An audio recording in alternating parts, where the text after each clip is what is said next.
Assalamualaikum warahmatullahi wabarakatuh. Saya Nurul Almasyani Espalilate dari kelas M216 akan menjelaskan sedikit tentang gempar peredaran vaksin palsu. Rumah Sakit Harapan Bunda, Jalan Raya Bogor, Jakarta Timur, gaduh. Teriakan dan sautan dari orang tua pasien yang datang beramai-ramai menimbulkan suasana tegang di rumah sakit. Peristiwa ini menjadi bagian dari aksi protes orang tua yang terkejut atas kabar beredarnya vaksin palsu. Dalam aksi yang diawali pada Kamis 14 Juli 2016, orang tua menuntut pertanggungjawaban rumah sakit soal penggunaan vaksin yang diberikan kepada anak-anak.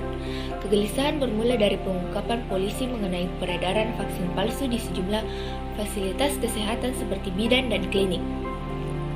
Mulanya, tim Direktorat Tindak Pidana Ekonomi dan Khusus Bareskrim Polri melakukan penggerebekan di Pondok Aren, Tangerang pada Rabu 22 Juni 2016. Polisi bergerak cepat melakukan pengembangan dari hasil penggerebekan. Total ada 25 tersangka dalam kasus vaksin palsu. Dari sederet tersangka, 2 orang yang juga pasangan suami istri, Hidayat Taufik Rahman dan Rita Agustina, sudah menjalani persidangan di Pengadilan Negeri Kota Bekasi. Bermacam latar belakang para tersangka yang dirilis Polri, mulai dari pembuat, pengumpul botol vaksin, pencetak label, distributor hingga pemilik apotik ataupun bidan dan dokter yang membeli vaksin oplosan. Vaksin palsu yang diketahui beredar berdasarkan data BPOM, diantaranya vaksin Egrenix B, Diasel, Euvax B, Tripasel, Tiberkulen PPDRT 23 serta vaksin BCG. Dari hasil penelusuran BPOM, penyebaran vaksin palsu ditemukan di 9 daerah, yakni Pekanbaru, Palembang, Bandar Lampung, Serang, DKI Jakarta, Bandung, Lampung, Surabaya, Pangkal Pinang, dan Batam. Temuan-temuan ini membuat para orang tua terus mendesak dipublikasikannya daftar rumah sakit atau pelayanan kesehatan atau biasa disebut pasienkes yang menggunakan vaksin oplosan. Daftar 14 rumah sakit serta 8 bidan atau klinik pengguna itu kemudian dibeberkan Menkes nilai F, mengelak dalam rapat bersama Komisi 9 DPR. Semula, dari hasil kajian Ikatan Dokter Anak Indonesia atau biasa disingkat menjadi IDAI, kandungan pada vaksin oplosan disebut tidak berbahaya. Kandungan ini adalah cairan infus atau cairan pembersih yang biasa digunakan untuk membersihkan tubuh bayi. Ketua IDAI, Dr. Aman Bakti Pulungan, menyebut suntikan vaksin palsu membuat tubuh bayi tidak kebal terhadap penyakit tertentu. Karena itu, setelah terbongkarnya kasus ini, para orang tua diminta melakukan suntik ulang vaksin. Tapi fakta lain terungkap dalam persidangan Pasutri, Hidayat, dan Rita. Pihak dari BPOM berdasarkan hasil uji laboratorium menyebut kandungan vaksin palsu jenis Trivacel mengandung zat logam merkuri. Jumlahnya teridentifikasi hingga 10 part per milion atau ppm, sehingga menjadi berbahaya.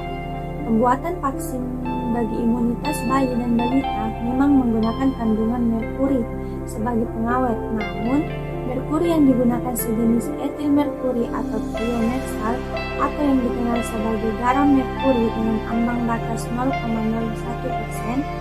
Yang pasti, ancaman pidana penjara menanti para pelaku pengoplos vaksin. Para tersangka termasuk Hidayat dan Rita yang duduk di kursi kesakitan diancam pasal berlapis, yakni Undang-Undang Kesehatan dan Undang-Undang Perlindungan Konsumen dengan ancaman 15 tahun penjara.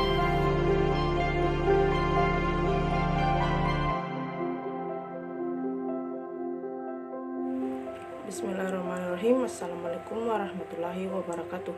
Perkenalkan, nama saya Nurul Hikmah dari kelas M216. Tanggapan saya mengenai kasus vaksin palsu yang beredar pada tahun 2016, yaitu seharusnya pemerintah lebih memperhatikan apa yang masuk ke dalam rumah sakit atau puskesmas karena dapat berbahaya bagi pasien dan tidak tahu efek samping pada vaksin palsu tersebut. Dan untuk aparat pemerintah seharusnya lebih tegas kepada pelaku dan memberikan sanksi yang lebih tegas. Assalamualaikum warahmatullahi wabarakatuh. Perkenalkan, nama saya Nasri Auluddin dari kelas M21. Tanggapan saya terhadap vaksin palsu mengenai terjadinya peristiwa pada Kamis 14 Juli 2016. Orang tua menuntut pertanggungjawaban rumah sakit soal penggunaan vaksin yang diberikan kepada anak-anak adalah vaksin palsu yang tidak bisa melawan penyakit atau tidak dapat menambah imun. Perkenalkan, nama saya Nurul Fahbudin. Saya akan sedikit memberi tanggapan mengenai beredarnya vaksin palsu. Yang pertama, saya merasa kecewa karena dengan adanya berita beredarnya vaksin palsu ini menghancurkan impian para orang tua untuk menjaga kesehatan buah hatinya dan membuat para orang tua gelisah dan bertanya-tanya apakah vaksin yang diberikan kepada buah hatinya atau anaknya merupakan vaksin asli atau palsu.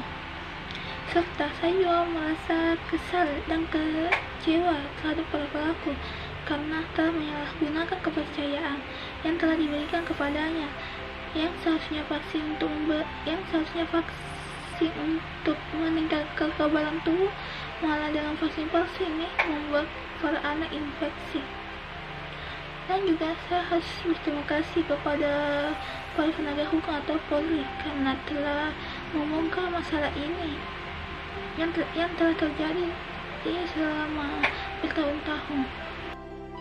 Tanggapan saya mengenai adanya kasus vaksin palsu ini yaitu tentunya yang pertama saya sangat miris dengan apa yang dilakukan oleh oknum-oknum yang nakal tersebut karena yang jadi korban dari kasus ini adalah seorang anak kecil, anak balita yang notabene mereka belum punya salah, mereka masih sangat kecil tapi harus menjadi korban dari keegoisan dan ketamakan beberapa oknum ini. Nah, kemudian saya juga merasa kecewa karena ternyata kasus ini sudah terjadi mulai dari beberapa tahun belakangan dan itu baru terungkap di tahun 2016. Jadi di sini saya merasa ada kelalaian dari pihak pelayanan kesehatan dan juga pihak pemerintah sendiri dalam memberikan pengawasan terhadap pelayanan kesehatan kepada masyarakat. Dan saya juga sudah bersyukur karena para pelaku dari kasus-kasus ini itu sudah ditangkap dan diberikan hukuman yang sudah ditentukan, dan saya sangat berharap dengan adanya kasus ini itu bisa dijadikan pelajaran yang sangat berharga bagi masyarakat, para tenaga kesehatan dan juga pemerintah untuk bisa meningkatkan pelayanan kesehatan di negeri kita tercinta ini.